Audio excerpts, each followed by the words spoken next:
Hay una imagen que puede ser muy útil para tratar de configurar o comprender más o menos cómo funciona más o menos nuestra mente. Supongamos una casa y en esta casa pues está la sala, etcétera, y esa parte de la casa, donde está la sala y donde están las habitaciones, es nuestra conciencia. Es una parte luminosa de nosotros. Podemos verla, podemos acercarnos a ella. Está allí. Pero tenemos una puerta y abrimos esa puerta y bajamos y encontramos un sótano. Y en ese sótano, donde hemos guardado, qué sé yo, las cosas del arbolito y todo eso, sería nuestro inconsciente. Es una parte a la que no tenemos un acceso fácil. Eh, es difícil llegar a ello, es oscuro. Eh, y ahí almacenamos cosas que no queremos tener en la sala. Ok, así como el arbolito, quitamos el arbolito, lo guardamos, lo ponemos en ese espacio. Pues de la misma forma hacemos nosotros con el inconsciente. Guardamos cosas que no nos gustan allí o que olvidamos, etcétera. Luego vamos a tener, nos damos cuenta que en ese sótano hay otra puerta.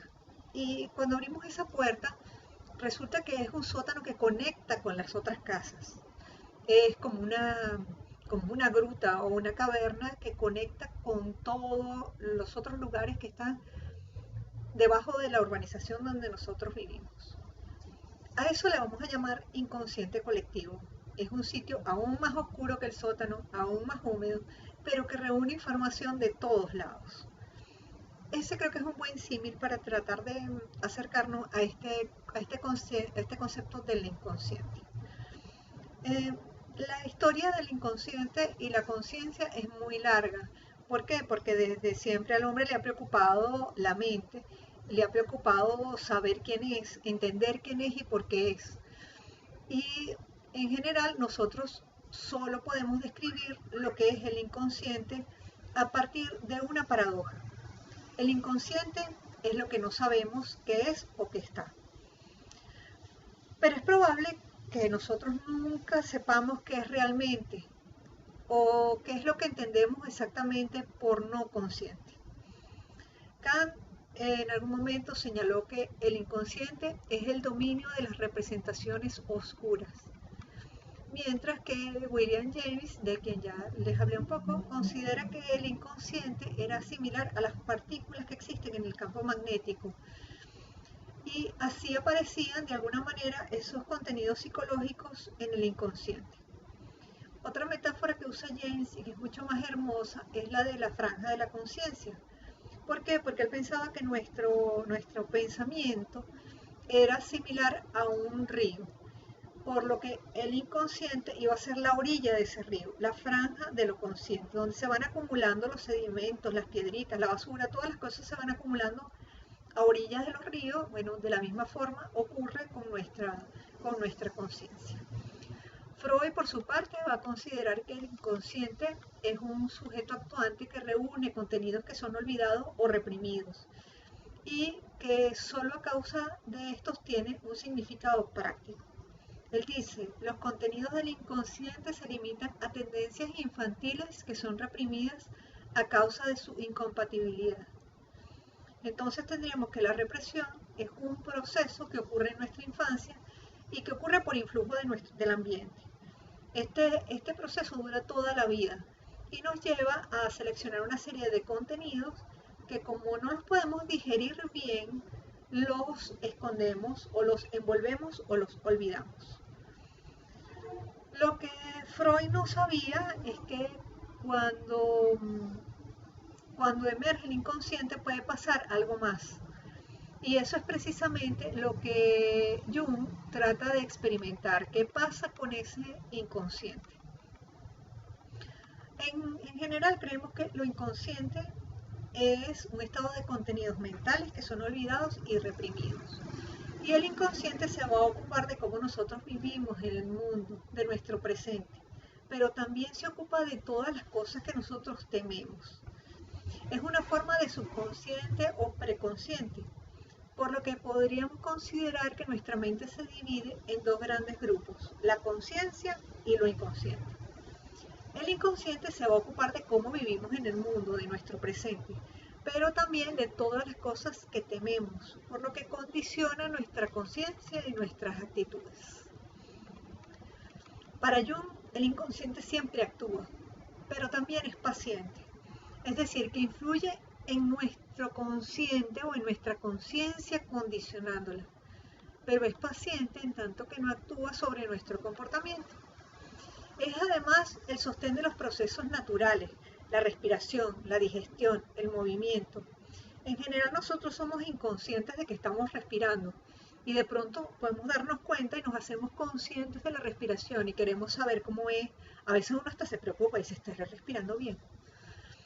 No, nosotros no podemos descuidar los procesos conscientes, pero tampoco podemos descuidar nuestros procesos inconscientes, porque ellos dos buscan las mismas metas, solo que las buscan de manera diferente.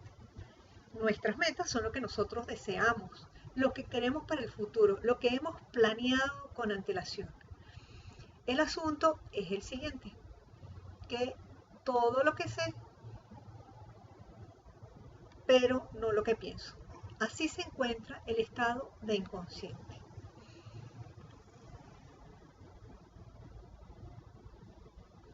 Hay muchas cosas que yo percibo con los sentidos, pero que no advierto con la conciencia. Por ejemplo, yo estoy sentada ahorita y no estoy percatándome de dónde estoy sentada, bueno, salvo porque lo dije. Pero así muchas cosas, la ropa, no nos percatamos de la ropa salvo cuando nos incomoda. Así que, de alguna manera, el inconsciente va reservando y agregando todas esas cosas. No es simplemente lo que no conocemos, no es simplemente lo que es desconocido, sino que es lo que es desconocido para la conciencia o a lo que la conciencia no quiere prestarle atención. Así que cuando nosotros tenemos ante nosotros la conciencia, esta no se podría diferenciar en nada de contenidos psíquicos que son conocidos por nosotros. Todo esto se incluye en nuestro sistema y lo que tenemos es que ver cuál es la naturaleza y cómo influye esa naturaleza en nosotros. Jung va a considerar que el inconsciente tiene dos capas o estratos, el inconsciente personal y el inconsciente colectivo. También debemos señalar que el inconsciente posee una serie de contenidos que son personales y que se basan en nuestras vivencias, pero también vamos a encontrar una serie de contenidos que son impersonales y que han sido heredados a través de la historia común que tenemos como humanos. Eso es lo que Jung señala y nos va a decir que la psique va desde la claridad diurna de una conciencia espiritual y moral hasta nuestro sistema nervioso. Lo inconsciente mira desde la conciencia y está construido por materiales de índole personal que crean una existencia individual. Es un estado constante de continuidad estable. Lo inconsciente es todo lo que deja de ser consciente. Es el material psíquico que no se hace presente en nuestra conciencia. Todo lo que no es consciente pero que podemos llegar a recordar. Es también todas las cosas que se vuelven subliminales. Todo el material que no alcanza el umbral de la conciencia. Generalmente es independiente de nuestro pensamiento y entre lo que es consciente y lo inconsciente va a existir una relación de compensación. Parte del inconsciente consiste en una multitud de pensamientos oscurecidos, impresiones, imágenes, que a pesar de que se pierden, continúan influyendo en la forma en la que nosotros actuamos. Está formado y forma nuestra personalidad, pero también es una personalidad que es ajena a nosotros. Necesita y quiere expresarse en lo consciente y va a tratar de compensar esa unilateralidad de la conciencia. Es decir, el sótano está allí, la puerta podrá estar cerrada, pero el sótano está allí. Y a veces lo que hemos escondido allí cae sobre la puerta y golpea. Entonces, tenemos muchas cosas que de alguna manera son desconocidas para nosotros y nosotros queremos empezar a buscarlas. Eso es lo que vamos a hacer de alguna manera con los sueños. Vamos a empezar a ver qué es lo que está tocando esa puerta, qué es lo que está escondido en ese sótano, cómo preparo yo mis planes para el futuro, porque muchas veces los hago sin saber bien qué es lo que estoy preparando.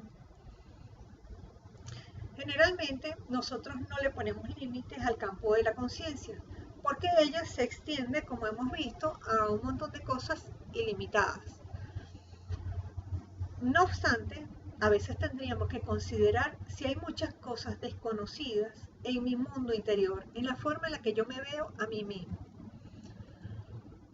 Podemos pensar que, por ejemplo, esas capas profundas de la psique pierden su peculiaridad individual y a mayor profundidad y mayor oscuridad, y se van volviendo como más colectivas. Es decir, que se aproximan a un sistema como muy autónomo de funcionamiento. El inconsciente también se alimenta de todas las cosas que nos rodean, de estas funciones psíquicas de las que hemos hablado, de las funciones superiores y de las funciones ejecutivas. Sabemos que existe porque más allá del funcionamiento inconsciente de nuestro cuerpo, como respirar, andar, comer, etc., surge en nuestros sueños y surge a través de los actos fallidos, de los lapsus, de los chistes que hacemos, de los complejos, de nuestros estados psíquicos. A todos estos contenidos se suman represiones más o menos deliberadas, de representaciones o impresiones que son dolorosas para nosotros. La suma de todos esos contenidos es nuestro inconsciente personal. Los contenidos del inconsciente personal serán experiencias vividas y a eso le vamos a llamar imágenes memorativas. Ellas permanecen en nosotros porque forman parte de nuestra experiencia vital, pero generalmente nosotros las olvidamos o suprimimos. Estos materiales constituyen nuestra existencia individual, alimentan la personalidad. Los materiales contenidos en este estrato son de índole personal en cuanto que se caracterizan por constituir en un sentido adquisiciones de la experiencia individual y en otro factores psicológicos que podrían ser igualmente conscientes. Los contenidos del inconsciente son de naturaleza personal en la medida en que son adquisiciones de mi existencia individual. Pero la limitación de la vida también va a limitar lo que mi inconsciente puede adquirir. En él se contiene todo lo psíquico, incluye también sensopercepciones subliminales y todo lo que no va a alcanzar el umbral de la conciencia, por cosas que nos han ocurrido, pero también se compone de percepciones y fantasías y de nuestros deseos, de recuerdos, de proyectos, de metas, de tendencias de todo tipo. Está compuesto por todos esos materiales y pasan por nuestra existencia individual.